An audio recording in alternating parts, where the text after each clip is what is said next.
moving into our more positive tones and looking at our defensive player of the week and our offensive player of the week. Starting off with the defensive side of the ball, Drew, who's your defensive player of the week? I think the defensive play was a little bit. It was about the same from the past couple of weeks. There wasn't like the superstar guy who really put himself out there, 4.5 sacks, that sort of performance that Aiden Hutchinson put on. But it's still some guys that really should get a shout out this week. So who was your defensive player of the week? I'm just going to, before I shout this man out, I am just going to double check that I don't give him a stat here that is incorrect, but there is a certain beast that is playing for the Minnesota Vikings right now, and he doesn't have a ton of shock and awe right now, but Mr. Van Ginkel is going to be my defensive player of the week because he is playing outside of his mind and the Minnesota Vikings are playing outside of their mind. Yeah. And unfortunately, I had to watch it firsthand. And we're talking about, if you guys want to get into the advanced stats, I don't want to talk about my team too much because I'm pissed at them, but Brock Purdy is essentially playing outside his mind right now. Yep. EPA, all this other shit. He is just killing it. And the Vikings defense made him look a little suspect. So I'm just going to shout out a player on their defense, Mr. Andrew Van Ginkel. He gets my award for player of the week because that dude is all over the field right now. Fun to watch when they're not playing the 49ers. You can also give a shout out on that side of the ball too. On that team is Jonathan Grenard, 4 tackles, 3 sacks, 3 tackles for loss, and 3 quarterback hits on top of that. And Van Ginkel, played outside of his goddamn mind. I'm gonna go with the more storybook defensive player of the week because I feel like this is gonna be the only time I can shout him out, and I feel like he deserves it for this week. And I'm gonna give a fat shout out to Damar Hamlin, 5 tackles, 1 pick, 2 pass deflections, and he looked fantastic on Monday Night Football. So, Drew, I think you messaged me and you said I don't think I had Damar Hamlin being a stud safety on my bingo card this year. And I think everyone kind of had the same question. Him coming into the season, being named a starting safety, and how well was this guy really going to play when he was a backup all last year? And he's been pretty damn good so far. And again, last week, coming up with his first career pick, 2 pass deflections and 5 tackles. He looks pretty good. The only other guy I want to shout out is Nick Bolton. He had 8 tackles and 3 tackles for loss, including the big tackle for loss on Bijan Robinson at the end of that game to really seal the game away for the Kansas City Chiefs. Is there anyone else that you want to shout out, Drew? Yeah, obviously Grenard, he won Defensive Player of the Week, the NFL award this week. That's why I just kind of shied away from that. The last couple of times we've done this has been before the awards came out. So let's just cover what the NFL awarded the guy. I wanted to go somewhere different. Damar Hamlin is a great answer.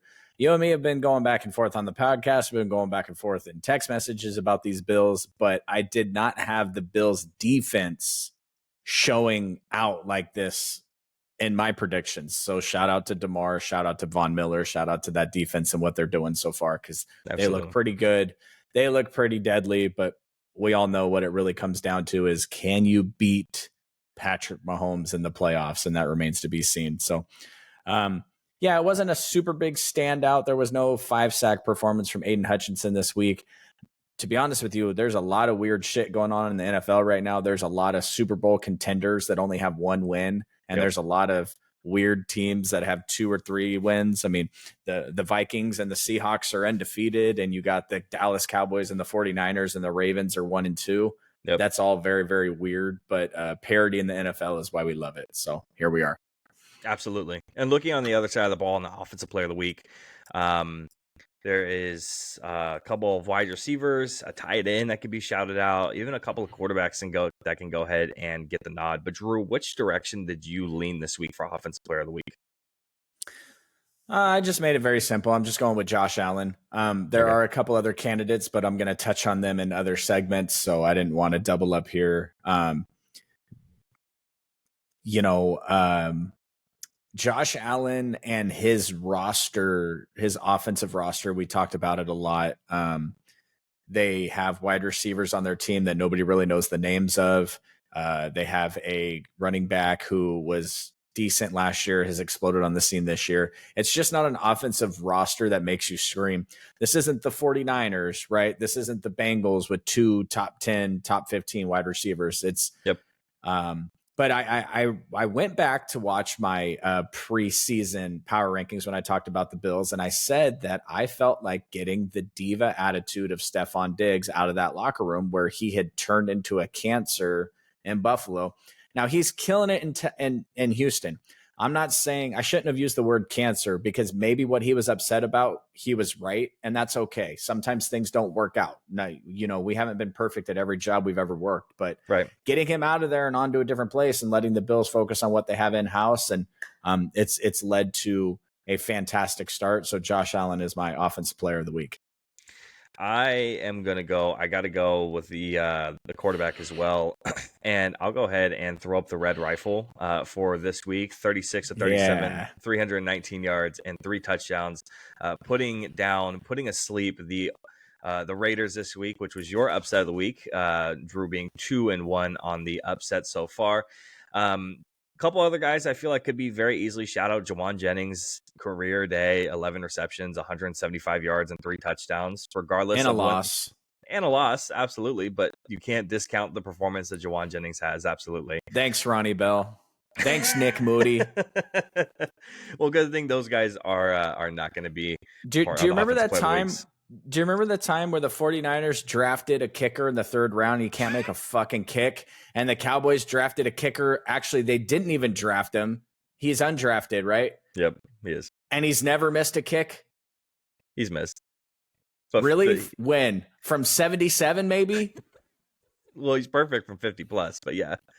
Jeez. Even Justin Tucker looks like he's come back to earth this year. Matter of fact, I got a stat I pulled up. I don't know why I had this pulled up, as if I was confident we were going to talk about kickers today. NFL kickers went just for 7 for 16 on 50-yard field goals in week 3. 7 of 16 in a time where we think about, here we go, hijacking the podcast. The damn Cowboys, they can get the ball on the 30-yard line, and they got to go like 23 yards to get into his kicking range. How do you guys keep losing? You only have to get 23 yards per drive, and it's a guaranteed 3 points. Yep. No, I'm there with you. I'm not going to disagree. That dude is lethal. What would he go for on the trade market right now? Oh, I don't know. He has only missed 2 kicks in his career, by the way, just for the. If I was the 49ers, I'd call the Cowboys and say, yo, what do you want? You want a third? Do you want a third? I'll give you a third. He's worth a first and no less. He might be. He's gonna lead your team in points. He might be worth a first. Sebastian Janikowski style. He might end up breaking the record for most points scored in a season. It's the most positive thing I'll ever say about the Cowboys on this podcast. Yeah, that's probably as far as it would go. Drew, is there anyone else that you want to shout out for the offensive player of the week? I mean, Sam Darnold did the damn thing again. Yep. No. So I just, DK Metcalf had a hell of a game. I mean, Jamar Chase had a hell of a game and a loss also. So yeah, I mean, you got me talking about kickers now. I'm pissed off. Cancel the podcast. I'm out. The only other guy that I want to go ahead and shout out is Dallas Goedert for 10 receptions and 170 yards on the day for a tight end. Career day for him, so wanted to give him a big shout out on that one as well.